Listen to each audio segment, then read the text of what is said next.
Thank you, Mr. President. I rise to give comments in regard to the confirmation of Elizabeth Hertel as the Director of the Michigan Department of Health and Human Services. Ms. Hertel has been a senior leader in the department throughout the COVID-19 pandemic in our state. And throughout the pandemic, the department has promoted policies over the objection of experts and of the legislature that put some of our most vulnerable residents at risk.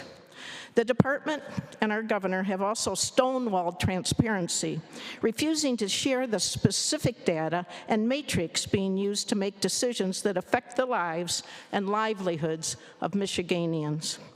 During confirmation hearings, Ms. Hertel stated that she could not foresee a situation where she would not disagree with the governor. She stated during one of her confirmation hearings, quote, "It's difficult for me to say what would have been a mistake." Healthcare Association of Michigan told the administration in writing in March of 2020 not to put COVID-positive patients back into nursing homes to avoid widespread infection. They said that their members had facilities available which could be used as quarantine centers until patients no longer test positive. In addition, the TFC Center, some know it as Cobo Hall, and the Suburban Showcase Place were both opened at a total cost to taxpayers of $22 million, and together they served 55 people. In the summer of 2020, the legislature sent the governor a bill to begin doing what the Healthcare Association initially recommended, a bill to stop the administration's practice of placing COVID-positive patients back in nursing homes, threatening the health and the lives of this very vulnerable population. The governor vetoed the bill, and the department in which Ms. Hertel served as Chief Deputy Director continued the practice. The administration continues to hide nursing home data, and it's now being sued by a reporter to obtain it.